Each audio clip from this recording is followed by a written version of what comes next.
In the golden history of Hollywood, few names shine with the intensity, contradictions, and mystery of Joan Crawford.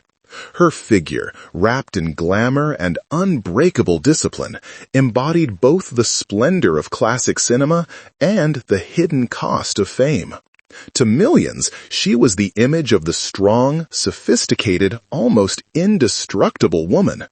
Yet behind every flawless gesture, every carefully measured look, and every immaculate frame lived someone shaped by a painful past, an insatiable ambition, and a desperate fear of ever returning to the darkness of poverty. Crawford wasn't born a star. She forged herself into one with almost obsessive determination. From a poor girl scrubbing floors just to survive, she transformed into an icon crafted under the blazing lights of MGM, a studio that rebuilt her image from the ground up. Her metamorphosis was so radical that, for some, she became the purest example of how Hollywood could manufacture a legend or destroy one. Across the decades, Joan remained at the top through relentless work, extreme discipline, and a will of iron. But her life was also shaped by silent wars, legendary rivalries like the one that pitted her against Bette Davis, painful falls, and a twilight that forced her to confront the thing she feared most, being forgotten. Today, when we look back at her legacy, we find a fascinating and deeply complex figure. Joan Crawford was far more than a glamorous face. She was a survivor, a fighter, a woman who paid an extraordinary price just to shine. And this is the true story behind the myth. Before she became one of the most iconic faces of Hollywood's golden age, Joan Crawford was simply Lucille Fay LeSueur, a child who discovered the harshness of the world long before she could understand it. Her story didn't begin under bright lights or wrapped in glamorous gowns. It began on cold floors she was forced to scrub and in the humble jobs she took just to have something to eat. From an early age, she understood a truth that would mark her forever. No one was coming to save her. If she wanted a different fate, she would have to build it with her own hands. Her father abandoned the family when she was still a baby, leaving a wound that would follow her throughout her life. Her mother worked long hours as a waitress in inexpensive cafes, and the constant moves from one city to another in search of stability meant that Lucille grew up without a real home, without a place where she could feel safe. That insecurity imprinted itself deeply on her. Years later, as an adult, she would care for her home with an almost ritualistic obsession, as if every perfectly aligned object could restore the order she never had in childhood. As a teenager, determined to stay in school, she took any work she could find, cleaning dormitories, assisting in kitchens, doing laundry. Sometimes she slept in the very rooms she was responsible for cleaning because she couldn't afford a bed of her own. Yet, in the middle of that unforgiving environment, something kept her spirit alive: dance. Not because she belonged to that world, but precisely because she didn't. Dancing was her escape, her one way of feeling like she could be someone other than the poor girl destined to repeat her mother's life. Joan, still Lucille then, practiced until her feet bled. Instructors recalled her staying alone in empty studios long after classes ended, repeating the same step over and over with a determination that made others uncomfortable. She knew her body was the only tool she had to break free from the life she'd been given, and she poured everything she had into it. Her chance came when she began performing in nightclubs where her fierce energy caught the audience's attention.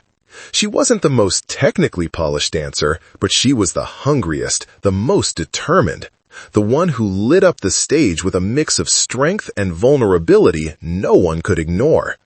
That intensity would one day be the same force that conquered the screen. Her leap into film wasn't an accident. It was a choice born from hunger, necessity, and the conviction that the world had to offer her more than misery. When she mailed her first photographs to studios, she had no name, no connections, no resume. She had only the fire inside her pushing her forward. And although her early steps were hesitant and filled with rejection, Lucille, soon renamed Joan Crawford, never once stepped back. Every time someone tried to limit her or remind her of her humble origin, she clenched her jaw and pressed on.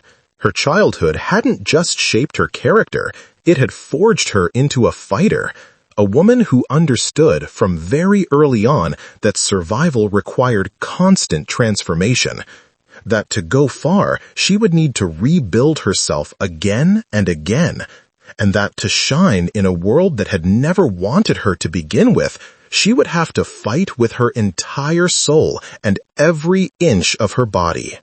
That poor girl who scrubbed floors never disappeared. She simply transformed. And it was that same girl, her strength, her fear, her hunger, that propelled Joan Crawford toward the stardom the entire world would one day recognize. When Joan Crawford arrived at MGM, she was far from the screen goddess we remember today. She was ambitious, energetic, hungry for success, but still unpolished, without a clear identity within the dazzling and brutal studio system. MGM, the most powerful studio of its time, didn't just offer her a job, it offered her a complete transformation. But that transformation came with a price. Louis B. Mayer, MGM's formidable chief, saw in Joan a raw diamond. She didn't possess the classical beauty of other studio stars, but she had something far more valuable, an electric presence, an almost ferocious intensity that captured attention instantly. Mayer decided that this energy needed to be shaped, refined, and turned into an unstoppable force. And so began one of the most radical reinventions in Hollywood history. MGM changed nearly everything about her. They repaired her teeth, redesigned her eyebrows, transformed her hairstyle, and taught her to walk with elegance and move her arms with the precision of a trained dancer. Photo coaches worked with her for hours to soften her southern accent. Photographers studied her angles to ensure that every session became a declaration of glamour. And through it all, she never complained, not once. She accepted every correction, every critique, every demand. She knew this was the cost of metamorphosis. While other actresses rebelled against the system, Joan submitted to it with almost military discipline. She was used to physical effort, to pain, to humiliation. Growing up with nothing had prepared her to endure anything. Yes, the studio transformed her, but Joan also reshaped herself. She learned that in Hollywood, talent alone wasn't enough. One had to be relentless. Her dedication quickly became legendary. Makeup artists said she was the first to arrive and the last to leave. Photographers recalled that Joan never gave less than everything. Perfect angles, perfect expressions, perfect energy. In an industry that adored stars but devoured the weak, Joan Crawford chose to become indestructible. Over time, her image evolved from youthful dancer to sophisticated, modern, elegant woman. Magazines crowned her as a new queen of glamour, and MGM began placing her name atop their most prestigious productions. In every film, Joan seemed to be reborn. Every performance reflected fierce discipline and absolute surrender to the camera. She didn't act to please the audience. She acted to survive, to outrun the darkness that had shaped her life. But behind all the splendor was a painful truth. Joan lived under constant self-surveillance. She studied herself with a severity few could comprehend.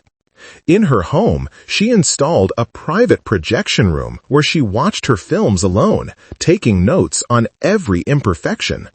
Where others saw a fully formed star, Joan saw an unfinished project, work that could never be perfected enough. The industry applauded her. The public adored her.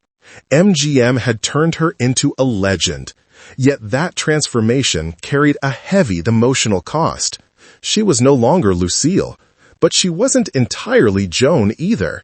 She had become a mosaic, fragments crafted by herself, by the studio, by the public, and by the relentless pressure of a system that never forgave weakness.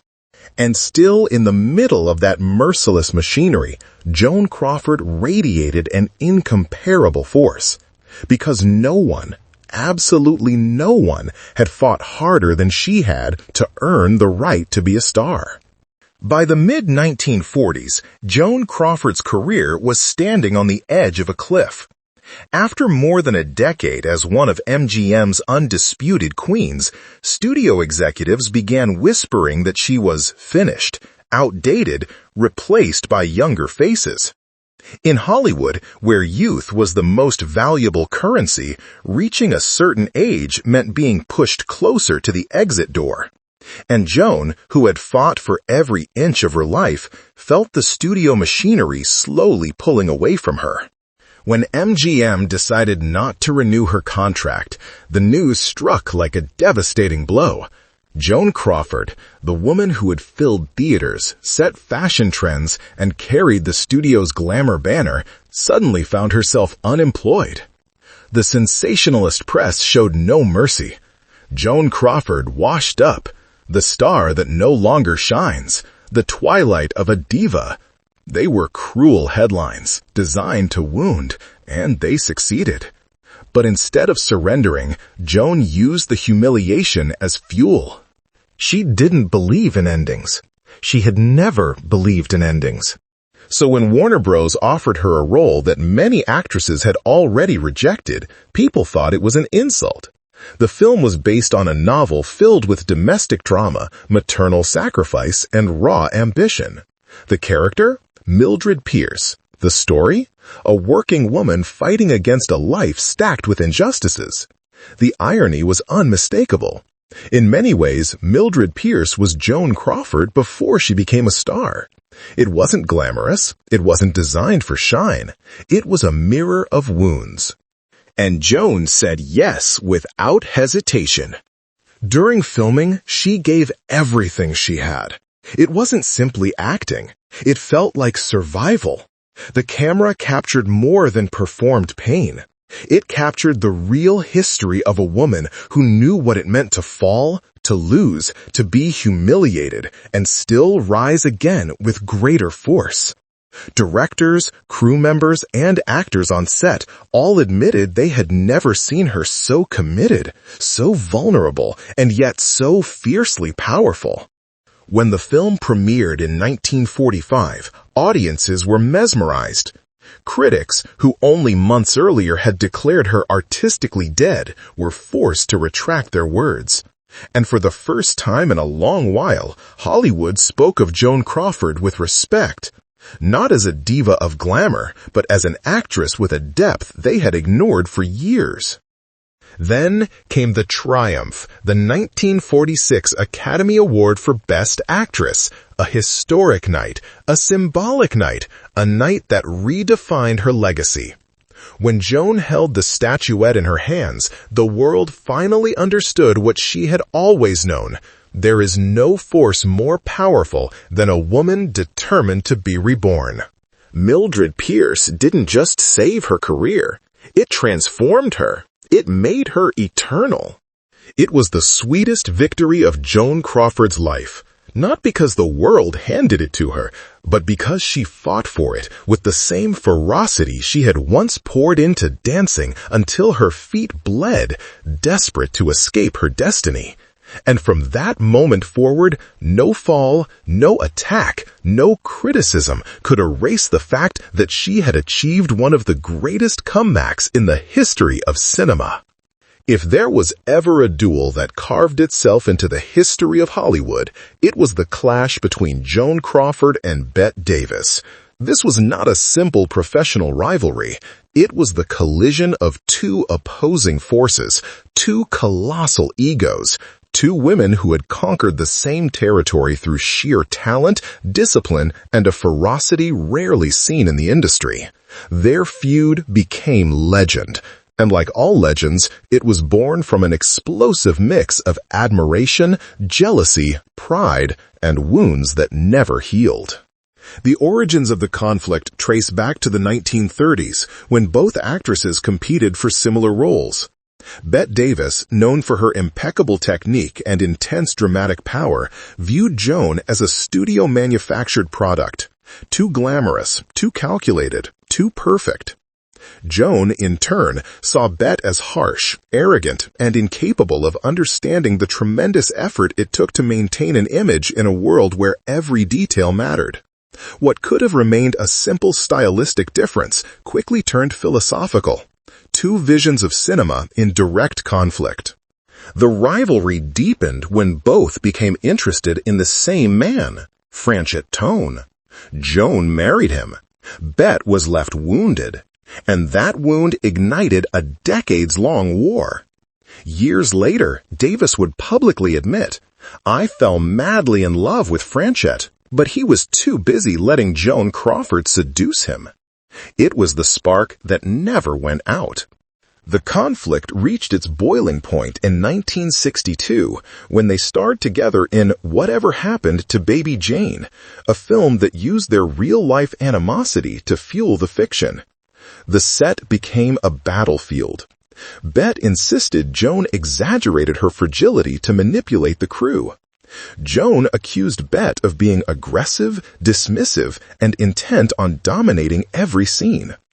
The tension grew so intense that the crew often had to keep them physically apart to prevent direct confrontations.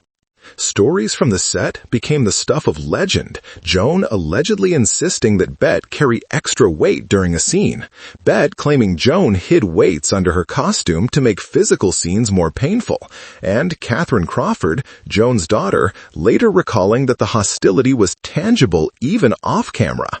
Hollywood watched, fascinated. The public was hypnotized. Never before had two actresses taken their war to such an extreme. But the final, defining blow came at the 1963 Academy Awards. Bette Davis was nominated for Best Actress for her role in Baby Jane. Joan was not. Yet it was Joan who walked across the stage to accept the award on behalf of the winner, Anne Bancroft, who could not attend. In front of Bette's stunned gaze, Joan seized the moment, posed with immaculate grace, and savored every flash. It wasn't merely a public humiliation, it was a declaration of victory. A silent checkmate. Bette Davis never forgave her. For the rest of their lives, neither woman ceded ground. Their interviews, memoirs, and public statements kept the flame burning. And although both knew they had, unintentionally, created one of the most fascinating stories in Hollywood history, they also knew that beneath the rivalry lay real wounds, deep pain, and a pride neither was willing to surrender. In the end, the war between Joan Crawford and Bette Davis was more than a personal conflict. It was the collision of two ways of understanding cinema. Two women who refused to bow in a world ruled by men. Two queens fighting for a throne they were, in truth, destined to share, even if neither ever admitted it. As Hollywood changed, so did Joan Crawford's life. The woman who had built her career on unbreakable discipline and absolute control over her image now began to feel the weight of time. And for someone who had spent her entire life defying fate, aging wasn't just a natural process, it was a threat. Joan lived under rules she had imposed on herself, a rigid architecture of discipline that kept her deepest fears at bay. Her home was a reflection of her constant battle against chaos. Every rug perfectly aligned, every glass without a single fingerprint, every curtain without a wrinkle. To many, it was eccentricity. To those who truly knew her, it was her way of holding together a world that had collapsed around her so many times in childhood. Perfection wasn't vanity, it was survival. In her private life, Joan maintained an almost military routine. She slept with cold compresses on her face, applied makeup even when she was alone, and examined every millimeter of her appearance before receiving a visitor. And in the silence of night, she retreated to her small projection room, where she analyzed herself with a severity bordering on cruelty. Every gesture, every movement, every look on screen was dissected with the same fierce discipline she had honed since her days as a poor dancer. To the world, she was an icon. To herself, she was unfinished work. Yet neither her strict self-discipline nor her talent could stop the inevitable. Hollywood, always hungry for new faces, began to turn its back on her. Roles dwindled, studios stopped calling, and Joan, who had spent her life fighting, was forced to accept that even the brightest stars can fall out of focus. The woman who had once defied the entire industry now faced her most feared enemy, invisibility. The final years of her life were marked by a voluntary, almost ritualistic retreat. She moved into a modest apartment and stopped appearing in public. When she felt that her image no longer reflected the Joan Crawford she had crafted, she chose to erase her presence from the social world. It was a silent farewell, dignified but deeply sorrowful. The woman who had battled poverty, scorn, and time itself chose to hide rather than be seen vulnerable. And then, after her death, came the most devastating blow. Mommy Dearest, the book published by her adopted daughter Christina. A sensational account that painted Joan as a domestic monster. The world, eager for scandal, accepted the story without questioning it. Hollywood, which had celebrated her for decades, allowed her image to be shadowed. Close friends, colleagues, and her other adopted daughters defended her, rejecting the extremes of the book and calling it unfair. But the cultural wound had already been inflicted. Ironically, Joan Crawford, who had spent her entire life controlling every aspect of her image, lost that control in the one battle where she could no longer respond. And yet, her legacy endured. Because for every scandal, there exists a powerful filmography. For every accusation, a career built on discipline, talent, and resilience. For every shadow, a light that never stopped shining. Today, with the distance of time, Joan emerges not as a perfect figure, but as a complex woman, strong and vulnerable, brilliant and demanding, shaped by poverty, adored by audiences, and sometimes misunderstood by those who couldn't see beyond the myth.